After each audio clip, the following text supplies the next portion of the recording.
Hey guys, good morning and welcome to Devbhoomi career point. आशा करता हूँ आप सभी लोग स्वस्थ होंगे, काफ़ी अच्छी आपकी स्टडी चल रही होगी।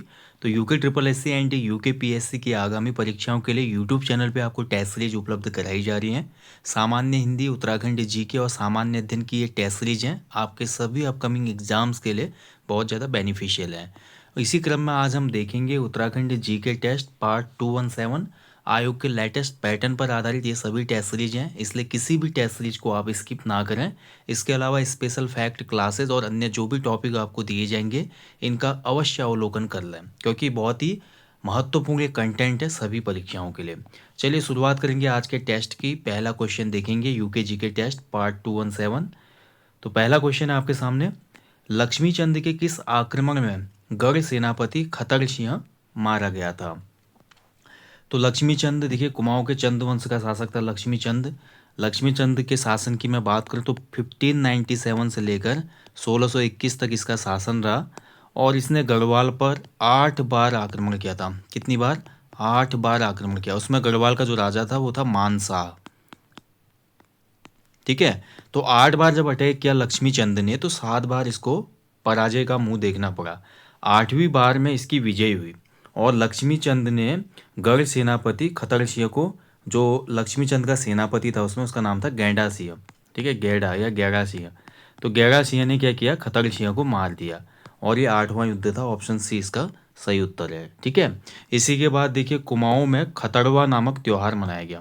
खतरवा, जो खतरवा त्यौहार मनाया जाता है इसी वजह से मनाया जाता है, क्योंकि गढ़ सेनापति खतर सिंह इसमें मारा गया था। किसके द्वारा? लक्ष्मीचंद के सेनापति गैंडा सिंह या गैरा सिंह के द्वारा। लक्ष्मीचंद देखिए आपका 7 युद्ध पूर्व में हार गया था, इसलिए लक्ष्मीचंद को एक उपनाम भी दिया गया, लखुली बिराली। ठीक है, लखुली बिराली का मतलब होता है डरपोक बिल्ली। वैसे जो दिल्ली के उसमें शासक थे ना, उनसे डर के रहता था ये, तो इसलिए इसको लखुली बिराली कहा जाता है। और जहाँ से ये युद्ध लड़ा था गढ़वाल के खिलाफ, इस किले को श्याल बुंगा कहा जाता है। श्याल मतलब गीदड़, ठीक है, बुंगा मतलब किला, गीदड़ का किला, श्याल बुंगा। तो ये कुछ चीज़ें प्रचलित है इसके टाइम पीरियड में।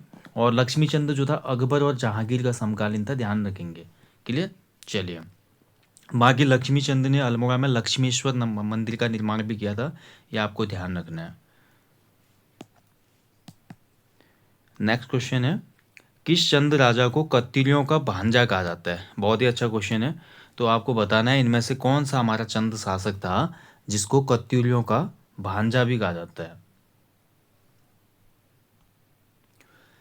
तो राइट आंसर इस क्वेश्चन का ऑप्शन बी सही उत्तर हो जाएगा, आत्मचंद। ठीक है, तो देखिए कुमाऊं में जो चंद वंश की स्थापना हुई, तो चंद वंश का संस्थापक कौन था? तो 700 ईस्वी में चंद वंश की स्थापना की थी सोमचंद ने। और सोमचंद का जो शासनकाल रहा वो आपका 700 से लेकर 721 ईस्वी तक रहा था। और 721 ईस्वी में आत्मचंद गद्दी पर बैठा। ठीक है, और ये कत्यूरियों का भांजा था। ध्यान रखेंगे इसने 19 वर्षों तक शासन किया था आत्मचंद।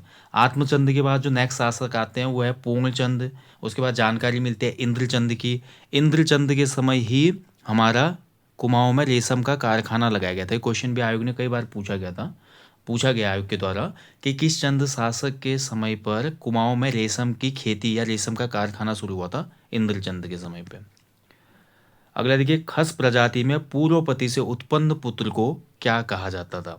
तो देखिए खस प्रजाति में अलग अलग प्रथाएं थी, और खस प्रजाति में अगर पूर्व पति से कोई पुत्र उत्पन्न होता था तो ऐसे पुत्र को कहा जाता था झटेला पुत्र। ठीक है, ऑप्शन बी इसका राइट आंसर हो जाएगा, झटेला।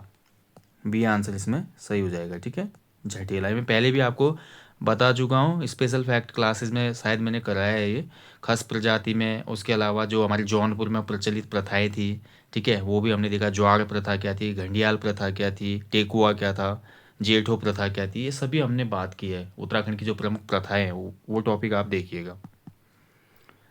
अगला देखिए, श्रमिक सहकारी संघ की स्थापना चमोली में किसके द्वारा की गई थी? तो निम्न में से किस व्यक्ति ने चमोली में श्रमिक सहकारी संघ की स्थापना की थी? Labour cooperative union. तो लेबर कोऑपरेटिव यूनियन की स्थापना की थी चंडी प्रसाद भटजी ने। ऑप्शन बी सही उत्तर हो जाएगा, चंडी प्रसाद भटजी। ठीक है, ध्यान रखेंगे, बहुत ही महत्वपूर्ण नाम है। महत्वपूर्ण इसलिए भी है क्योंकि चंडी प्रसाद भटजी को हम जानते हैं एक मशहूर पर्यावरणविद के रूप में। इसके साथ साथ इन्होंने दसौली स्वराज संघ की भी स्थापना की थी, ये भी महत्वपूर्ण है। चलिए नेक्स्ट क्वेश्चन की तरफ बढ़ेंगे। राज्य का सबसे पुराना सैनिक स्कूल निम्न में से कौन सा है? बहुत अच्छा क्वेश्चन है। तो बताइए कौन सा इसमें सबसे पुराना सैनिक स्कूल है राज्य का? तो राइट आंसर हो जाएगा इस क्वेश्चन का, राज्य का सबसे पुराना सैनिक स्कूल दिए गए विकल्पों में होगा आपका देहरादून में। ठीक है, ऑप्शन बी सही हो जाएगा इसका, देहरादून में। देखिए देहरादून में दून सैनिक स्कूल, जो कि आपका RIMC के नाम से भी जाना जाता है, 1922 में स्थापना हुई थी ना, 1922 में इसकी स्थापना हुई थी, राष्ट्रीय भारतीय सैन्य कॉलेज। ठीक है, और दून सैनिक स्कूल सबसे पुराना सैनिक स्कूल है इस हिसाब से। घोड़ाखाल जो हमारा सैनिक स्कूल था, इसकी स्थापना हुई थी 1966 में, 1966 में। ठीक है, तो इस हिसाब से ऑप्शन बी इसका राइट आंसर हो जाएगा, देहरादून। चलिए आगे बढ़ेंगे। घोड़ाखाल से बहुत बार आपका क्वेश्चन पूछा जाता है। ठीक है, घोड़ाखाल जो सैनिक स्कूल है ये नैनीताल जनपद में स्थित है, 1966 में नैनीताल। और इस घोड़ाखाल में आपको एक प्रसिद्ध आपका गोलजू मंदिर देखने को मिलेगा। एक तो चितई गोलू मंदिर अल्मोड़ा में है, एक चितई गोलू मंदिर आपका घोड़ाखाल में भी है। नेक्स्ट देखिए, निम्न कथनों पर विचार कीजिए। बहुत अच्छा क्वेश्चन है। तो क्वेश्चन है आपका, पहला कथन है देखिए, उत्तराखंड में गंगा ग्राम योजना डुंडा उत्तरकाशी से शुरू हुई। कथन ख है, इस योजना का प्रारंभ उमा भारती ने किया था। तो देखिए गंगा ग्राम योजना जो थी डुंडा उत्तरकाशी से शुरू हुई थी, बिल्कुल सही है पहला कथन। और इस योजना का प्रारंभ उमा भारती के द्वारा ही किया गया था, यानी कि दोनों ही कथन इसमें सही हो जाएगा।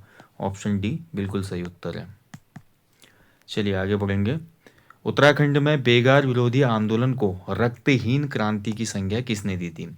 तो देखिए उत्तराखंड में जब कुली बेगार आंदोलन घटित हुआ था, मकर संक्रांति जो अभी आने वाली है, मकर संक्रांति, ठीक है, 1921 यानी कि जनवरी 1921 में मकर संक्रांति के दिन उत्तराखंड में कुली बेगार का अंत हो गया, और राज्य की जो एक क्रांति थी ये सफल रही।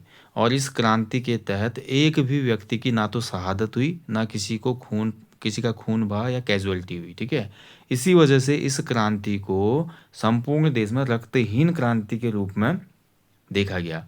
और रक्तहीन क्रांति कहा था किसने? आपका महात्मा गांधी ने। ठीक है, ध्यान रखेंगे, ऑप्शन बी इसका राइट आंसर हो जाएगा। गांधी जी ने बोला था, देखिए कितने अच्छे तरीके से, क्योंकि इस समय गांधी जी का आंदोलन भी तो चल रहा था ना देश में, असहयोग आंदोलन, नॉन कोऑपरेटिव मूवमेंट। असहयोग आंदोलन के बीच में इतना बड़ा आंदोलन सफल हुआ, तो गांधी जी ने इसका एग्जाम्पल दिया संपूर्ण देशवासियों को कि देखिए एक पर्वतीय अंचल में इतना बड़ा आंदोलन सफल रहा बिना किसी खून खराबे के। तो गांधी जी ने इसको रक्तहीन क्रांति कहा था, और स्वामी सत्यदेव जी ने इसको असहयोग की पहली ईंट कहा था। असहयोग की पहली ईंट, ठीक है, यानी कि first bricks of non cooperative movement किसने कहा था? स्वामी सत्यदेव जी ने। एंड इसको रक्तहीन क्रांति कहा था किसने? गांधी जी ने। राज्य आंदोलन के दौरान निम्न में से कौन नैनीताल में शहीद हुए थे? तो देखिए पृथक राज्य आंदोलन के दौरान बहुत से जगहों पर शहादत हुई। आप जानते ही हैं, सबसे पहले देखिए खटीमा में कांड हुआ, उसके बाद मसूरी में हुआ, मुजफ्फरनगर कांड हुआ। ठीक है, उसके अलावा और भी आप देखते हैं कि जैसे हमारा श्रीयंत्र घटना हुई थी, श्रीयंत्र टापू कांड हुआ था। तो इस प्रकार की घटनाएं हुई जिसमें आपका नैनीताल में भी एक व्यक्ति की शहादत हुई थी, और इनका नाम था Pratap Singh Bisht. Option B right answer हो जाएगा इसमें, प्रताप सिंह बिष्ट। नेक्स्ट देखिए, उत्तराखंड की संस्कृति के संबंध में काफुली किसका नाम है? तो उत्तराखंड की अगर हम आर्ट एंड कल्चर के अंतर्गत देखें तो जो काफुली है, काफुली क्या होता है? तो काफुली एक प्रकार का खाना होता है, यानी कि व्यंजन होता है। ठीक है, तो ऑप्शन ए इसमें राइट आंसर हो जाएगा, काफुली एक व्यंजन है। ठीक है, नेक्स्ट देखिए, सेजनी नृत्य किस जनजाति के द्वारा किया जाता है? तो जनजातियों के प्रमुख नृत्य मैं आपको करवा चुका हूँ उत्तराखंड टेलीविजन महाकुंभ में भी, साथ ही स्पेशल फैक्ट में भी अभी आएंगी वीडियोज कुछ। तो सेजनी नृत्य जो होता है आपका, ये थारू जनजाति के द्वारा किया जाता है। ऑप्शन डी राइट आंसर इसमें। ठीक है, थारू, थारू जनजाति राज्य की सर्वाधिक आबादी वाली जनजाति है, सर्वाधिक जनसंख्या है इसकी राज्य में। और सर्वाधिक कहाँ पे मिलती है? ये उधमसिंह नगर में। ठीक है, चलिए आगे बढ़ेंगे। उत्तराखंड के पर्वतीय इलाकों में मेहल का पेड़ अत्यधिक मात्रा में पाया जाता है। बसंत ऋतु में इस पर किस रंग का फूल खिलता है? तो मेहुल का जो पेड़ होता है उत्तराखंड के पर्वतीय अंचलों में देखने को मिलेगा आपको। और जैसे ही बसंत ऋतु आती है इस पर बहुत ही खूबसूरत सफ़ेद सफ़ेद फूल देखने को मिलते हैं, यानी कि वाइट। ऑप्शन सी इसका राइट आंसर होगा, सफ़ेद फूल इसमें देखने को मिलते हैं। दास्तान गढ़वाल पुस्तक के लेखक निम्न में से कौन है? तो बताइए किसने लिखी है दास्तान गढ़वाल? बहुत ही अच्छा क्वेश्चन है। दास्तान गढ़वाल, तो दास्तान गढ़वाल पुस्तक के राइटर हैं मदन थपलियाल जी। ठीक है, ऑप्शन बी इसका राइट आंसर है, मदन थपलियाल जी। ठीक है, तो आपको इतना याद रखना है, देखिए कि जैसे मैंने दास्तान गढ़वाल पुस्तक पढ़ी, लोग मगन हो गए और मेरी पीठ थपथपाई। मगन से आपको मदन याद आ जाएगा, थपथपाई से आपको थपलियाल याद आ जाएगा। ठीक है, दास्तान गढ़वाल की कथा जैसे मैंने लोगों को सुनाई, लोगों ने मगन होकर मेरी पीठ थपथपाई। तो ऐसे आप ट्रिक कनेक्ट कर सकते हैं, बहुत से फैक्ट ऐसे याद हो जाते हैं, एग्जाम में जैसे क्वेश्चन आएगा ना आपके माइंड में क्लिक हो जाएगा। ठीक है, तो अपनी ट्रिक भी बनाए हैं शॉर्ट में। कालू सिद्ध निम्न में से किस स्थान पर मौजूद है? तो देखिए आपका देहरादून जनपद में 4 सिद्ध हैं। ठीक है, देहरादून राज्य में 4 सिद्ध हैं देहरादून में। ठीक है, एक तो हमारा है कालू सिद्ध। ठीक है, कालू सिद्ध के अलावा हमारा है लक्ष्मण सिद्ध। लक्ष्मण सिद्ध, लक्ष्मण सिद्ध के अलावा हमारा कालू सिद्ध, लक्ष्मण सिद्ध, मांगलिक सिद्ध। ठीक है, और मांडू सिद्ध। ये 4 सिद्ध हैं जो कि देहरादून में स्थित हैं। भगवान दत्तात्रेय के 84 शिष्य माने जाते हैं। ठीक है, उन्हीं के नाम पे सिद्ध स्थापित हैं। जो भगवान दत्तात्रेय थे 84 सिद्धों के शिष्य माने जाते हैं, और इन सिद्धों में से 4 सिद्ध जो है देहरादून में है। आपका कालू सिद्ध, लक्ष्मण सिद्ध, माणिक सिद्ध या मानक सिद्ध और मांडू सिद्ध। ठीक है, अब यहाँ पर पूछा है कालू सिद्ध। तो कालू सिद्ध आपको देखने को मिलेगा भानियावाला में, थानो रोड जो है, थानो रोड में आपने देखा होगा, यहाँ पर स्थित है भानियावाला में। ठीक है, अब भानियावाला जो है जौलीग्रांट से पहले पड़ता है, और जौलीग्रांट से 2-3 किलोमीटर 4-5 किलोमीटर पहले ही आपकी रोड कट हो जाती है कालू सिद्ध के लिए। ठीक है, बहुत ही अच्छी खूबसूरत जगह पे कालू सिद्ध। राज्य का सबसे कम साक्षरता वाला जिला निम्न में से कौन सा है?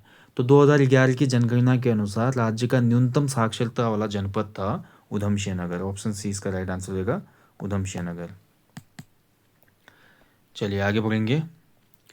पौरव राजवंश के संबंध में निम्न को सुमेलित कीजिए। तो पौरव जो राजवंश था इसमें कौन सा अधिकारी किस कार्य के लिए यहाँ पे अपॉइंटेड था वो आपको बताना है। ठीक है, तो सबसे पहले देखिए आपका लेखक वर्ग का जो प्रधान होता था, तो लेखक वर्ग के प्रधान को पौरव राजवंश में कहा जाता था दिवीरपति। ठीक है, एक का हो जाएगा 4। अगला देखिए, महल में आने वालों की देख रेख करने वाले को क्या कहा जाता था? तो महल में जो भी लोग आते थे इनकी देख रेख करने वाला कहलाता था अधिकारी राज दौवारिक। ठीक है, पैदल सेना का जो मुख्य होता था या मुखिया होता था, तो पैदल सेना इन्फेंट्री का जो उसमें मुखिया था इसको कहा जाता था आपका जमनपति। ठीक है, क्या कहा जाता था? जमनपति। और राज परिवार का जो सुरक्षा अधिकारी था इसको प्रतिहार कहा जाता था। ठीक है, तो इस हिसाब से हो गया 4-3-2-1। 4-3-2-1 आपका ऑप्शन बी में है। ठीक है, तो कत्यूरी राजवंश में किस पदाधिकारी का क्या कार्य था? पौरव राजवंश में किस पदाधिकारी का क्या कार्य था? इसको आप अवश्य अच्छे से पढ़ लें और याद कर लें। एग्जाम में ऐसे मैच द फॉलोइंग वाले क्वेश्चन काफ़ी बनते हैं। और जो ये टेस्ट मैं आजकल आपको दे रहा हूँ यूट्यूब पर, ये आयोग के लेटेस्ट पैटर्न पर आधारित टेस्ट हैं। ऐसे ही पैटर्न पे आयोग आजकल प्रश्न बना रहा है। ठीक है, नेक्स्ट देखिए, आर्थिक सर्वेक्षण 2023-24 के अनुसार सरकार द्वारा शराब पर बिक्री कर 20% से घटाकर कितना प्रतिशत किया गया था? अब देखिए यूके ट्रिपल एस सी की एक बहुत महत्वपूर्ण बात मैं आपको बताऊंगा। जब भी पेपर होता है जिस डेट में, उससे लगभग 1 साल पुराना करंट वो पूछता ही पूछता है, कई बार तो 2 साल पुराना भी पूछ लेता है। तो इसलिए आपको कुछ कुछ मेन मेन करंट अफेयर पुराने भी याद होने चाहिए। तो इकोनॉमिक जो सर्वे आया था 2023-24 का, इसके अनुसार उत्तराखंड सरकार ने शराब पर जो सेल टैक्स था उसको 20% से रिड्यूस करके 12% किया था। ठीक है, तो ऑप्शन डी इसका राइट आंसर है, 12%। चलिए आगे बढ़ेंगे। आर्थिक सर्वेक्षण 2023-24 के संबंध में निम्न में से कौन सा कथन गलत है? तो गलत कथन बताना है आपने फिर से इकोनॉमिक सर्वे 2023-24 के संदर्भ में। पहला देखिए, सरकार द्वारा पशुपालकों की हेल्प के लिए 1962 टोल फ्री नंबर जारी किया गया है। सुगंध पौधा केंद्र सेलाकुई के सहयोग से उत्तराखंड में 109 एरोमा क्लस्टर विकसित किए गए हैं। आर्थिक सर्वेक्षण 2023-24 के अनुसार सर्वाधिक पर कैपिटा इनकम वाला जनपद हरिद्वार है। उपरोक्त सभी कथन सत्य हैं। तो देखिए यहाँ पर गलत पूछ रहा है, तो गलत तो कोई है ही नहीं इसमें। पहला कथन जो है ये भी सत्य है, दूसरा भी आपका सत्य है, तीसरा भी आपका सत्य है, यानी कि डी आंसर इसका होना चाहिए। उपरोक्त सभी कथन जो है सत्य है, कोई भी कथन इसमें से फॉल्स नहीं है। ऑल स्टेटमेंट्स आर ट्रू, ठीक है, जितने भी स्टेटमेंट्स हैं वो ट्रू हैं इसमें। क्लियर? तो 1962 जो टोल फ्री नंबर है ये पशुपालकों की हेल्प के लिए है। सुगंध जो पौधा केंद्र है, ठीक है, ये आपका सेलाकुई में स्थित है और इसके द्वारा 109 एरोमा क्लस्टर विकसित किए गए हैं और पर कैपिटा इनकम सबसे ज़्यादा हमारे हरिद्वार की है। निम्न पत्रों में सुमेलित नहीं है, तो एक तरफ पत्र दिए गए हैं और दूसरी तरफ उनसे संबंधित आपका वर्ष दिए गए हैं, तो बताइए इनमें से कौन सा सुमेलित नहीं है? तो हितैषी 1932, बाजार बंधु 1913, सर्वहितकारी 1900, मसूरी सीजन 1872। तो ध्यान से अगर हम देखते हैं तो इसमें जो सुमेलित नहीं है वो हो जाएगा हितैषी, ठीक है, पहला वाला इसमें सही उत्तर हो जाएगा। हितैषी जो समाचार पत्र शुरू हुआ था, बहुत महत्वपूर्ण है, हितैषी समाचार पत्र का प्रकाशन 1934 में हुआ था, 1934 में, ठीक है। और ये जो हितैषी पत्र था ये लैंसडाउन से निकलता था। कहाँ से? लैंसडाउन। उत्तराखंड में पत्रकारिता के इतिहास में मैंने आपको पढ़ा है, लैंसडाउन से पत्र निकलता था और इसके जो संपादक थे पीताम्बर दत्त पसबोला थे। बाजार बंधु जो पत्र था 1913, ये आपका अल्मोड़ा से निकलता था, बिल्कुल सही है। सर्वहितकारी पत्र 1900, ये भी आपका बिल्कुल सही है। सर्वहितकारी जो पत्र है 1900 में प्रकाशित हुआ था। 1900 में ही आपका दोस्तों एक पत्र और प्रकाशित हुआ था हिमालय स्टार नैनीताल से, और एक पत्र और है 1900 का बद्री केदारेश्वर देहरादून से निकलता था। मसूरी सीजन 1872 बिल्कुल सही है।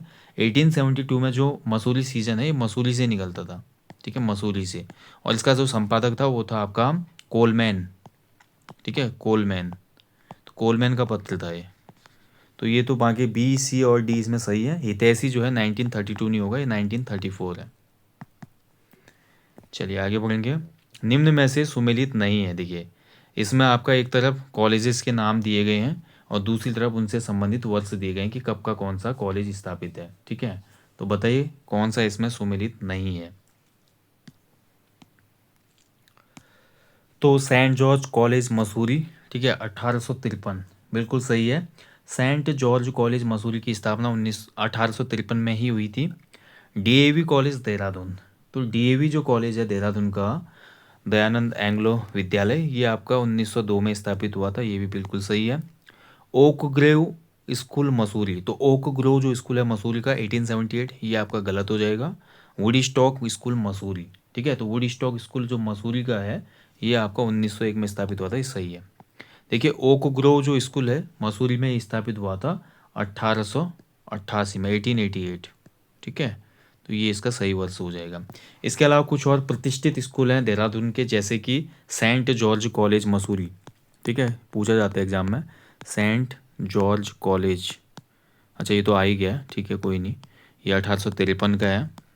इसके अलावा आपका सैरवुड कॉलेज पूछता है नैनीताल का, सैरवुड कॉलेज नैनीताल में कब स्थापित हुआ था? तो ये आपका 1869 में स्थापित हुआ था। ऐसे ही पूछ लेता है कई बार वो रैमजे स्कूल अल्मोड़ा, अल्मोड़ा में रैमजे इंटर कॉलेज, ये आपका 1871 में स्थापित हुआ था।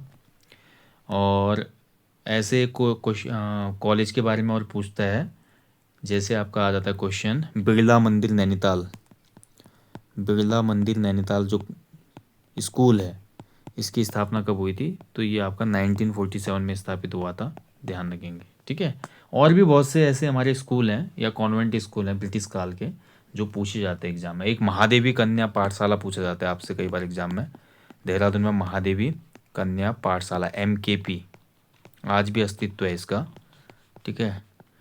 तो ये आपकी स्थापित हुई थी कब? 15 सितंबर 1902 को महादेवी भटनागर ने इसकी स्थापना की थी, ठीक है, महादेवी कन्या पाठशाला। जहाँ आपका दून हॉस्पिटल के लिए जो रोड जाती है वहाँ पे स्थित है ये। क्लियर?